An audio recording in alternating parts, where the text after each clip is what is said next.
ayoko nakakasakit ang damdamin ng tao. Ayoko ng ganun. Ano ba yan? Siya masama loob niya sa akin. Sinabi niya sa'yo. Sinabi niya kay Laban, sinabi niya kay Lalisel, sinabi nila sa akin ganun.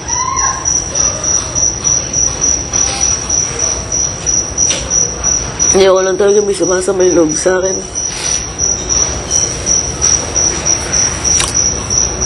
Wala ka namang kasalanan dun. Ha? Wala ka namang kasalanan dun. Wala talaga. Wala akong kasalanan dun. Yun nga masama, wala akong kasalanan na kapag sama ako ng loob ng ibang tao.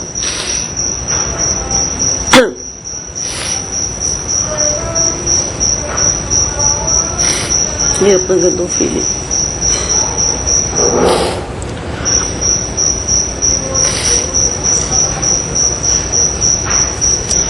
Yun ang mahirap eh, no? Pagka-close mo na. Andiyan siya? Hindi. Nandiyan ba siya? Siya ba yan? Oo, nandiyan siya. Hindi masama pag napaklose ka na sa ibang tao, sa isang tao. Alam ba niya nandito ka? Paano ko nag-exit sa table? Nasa table ka ba kanina? Doon siya kanina eh. Every time naman lumuusog ako malapit sa akin, lumalayo siya. Painom ka pa ya, okay lang. Sige na.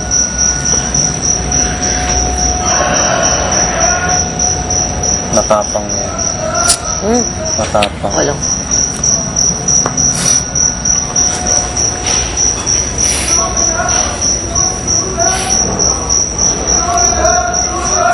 Kasi alam mo ba, may nagawa ako eh.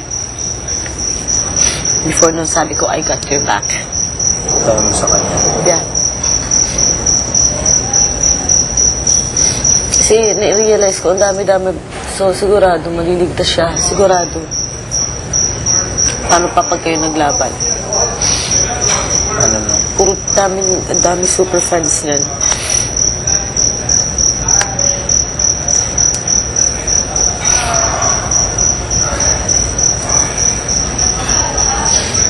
Tsaka sobrang gusto ko na mag-stay dito. Ayoko nang mabottom ka ulit. Alam ko yung feel, I mean, kahit di ko pa naranasan yung sa pinaka-bottom to.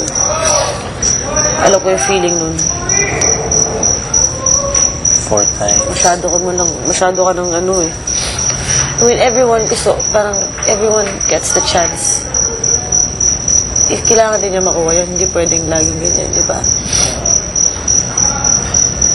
Akala ko nga sabi ko, okay, bago pa sinabi yun, I'm doomed. Pero the people you least expect to help you are the ones who help you the most. Siyempre. Isipin mo sila Arnie. Oo, la Arnie.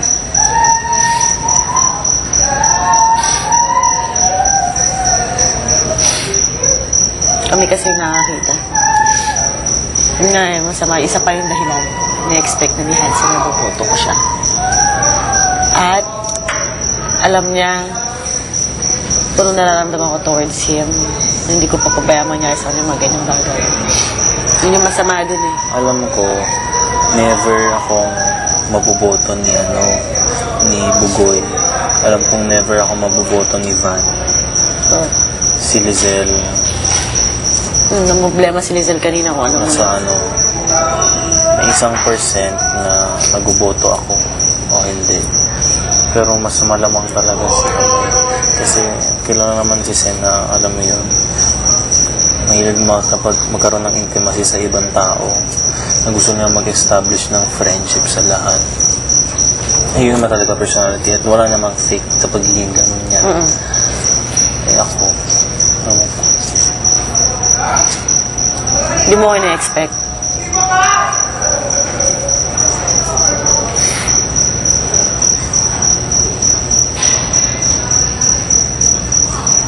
Diba?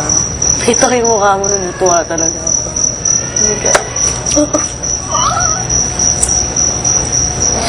Kaya pagkasama ka natutuwa ako. Tatanggalin sama ng loob ko. Sobra. Sinyaki naman sabi niya. Kaming dalawa na lang pagpipilian ni Miguel kung sino na nasa bottom. So sabi niya, kung ako, I'm sure na siya, sabi ni Iñaki, I'm sure si Miguel na naman, si Miguel lang ang boboto sa akin.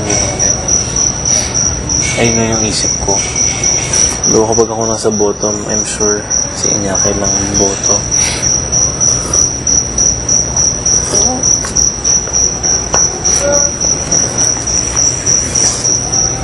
Kailangan ko na magbigay. Ayoko na humingi. Ano mo sabihin? Alam mo, parang ibigay ko yung performance ko sa kanila. Hindi ko hihingin yung, alam mo yun, appreciation nila. Kaya hindi ko nakukuha yung appreciation nila kasi hindi ko binibigay sa tao. Budget ko nga kanina, wala akong nakita. Parang wala akong nakikita nung nagkakanta ko. Wala ka nakita kanya. Parang wala akong nakikita. Kung habang kumakanta ka. Oo, parang ako lang nandun. Nahuhulog na yung pilik mata mo. Naramdaman ko rin. Masakit ba? Arise! Oh, Para ba yung tinatanggal talaga? pinihila. Uy, ang ganda ng pilik na to. Mga gamit. Ano yung theme natin ngayon? Oo nga eh. Pero si Hansen of all people, so hindi ko na-expect na magkakaroon ng sama ng loob Yun nga rin sa eh. tao. Si Hansen hindi ko na-expect. Kasi kung ako mabottom, ako kasi ganito takbo ng utak ko eh. Kahit mukha akong negative thinker, positive thinker pa rin ako. Kung ako mabottom, hindi ako boto ni Hansen. Okay lang. Wala! Ako rin eh, sinabi ko na Katubo, yun. contest to Sinabi ko eh. na rin sa kanila, sa ibang tao, nakabagsiin niya ako, hindi ako binoto. Okay lang. Ha? Kabagsiin niya ako, hindi ako binoto, okay lang. Wala talaga ako sama ng loob sa mga hindi bumuboto sa akin. Promise. Wala akong ano dun. Yun nga masama kasi in-expect ko si Hansen. Siya yung unang tao makakaintindi sa akin. Actually, naiintindihan niya ako, pero Hindi ko nasaktan. niya natatanggap. Hindi niya natanggap at may sorry, no, totoo. May sinabi akong mali talaga kanina. Nag-expect siya. Ano sinabi niya? Sabi mo, I got your back. Kanina mo lang sinabi. Kanina ko lang sinabi. Hindi ko siya masisisi. Kahit naman lang. Kailan? Pero pag ako ganun, Kailan nung wala pa ako dun? O nung nandun na ako? nung hindi ka pa na hindi ko ina-expect na kasi hindi ko pa ina-expect na bottom ka.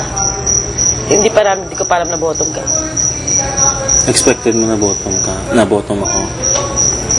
Bulot ako. Akala ko siya. Alam mo ba, expected ko either ako o si Poy ang nasa top. Parang ganun. Kaya parang tapos biglang ganyan. Ako na. Tsaka ito, based sa performance kanina, okay sa'yo eh. Kaya Hansen medyo talaga eh. Ganito ko kay Hansen. Ha? Sabi ko sa kanya, parang ngayon, medyo na ako. Pumutok na ng konti, pumitik na. Kanina kay Hansen? Hindi, sinabi ko kay Hansen kanina. Sabi ko, medyo pumitik na talaga ako ng konti. Kaya ako umiyak. Di na ako nasa iyak. Kasi hindi ko lang talaga natatanggap kung bakit may nakaka-escape na yung ibang tao nakaka-escape na mga mali nila.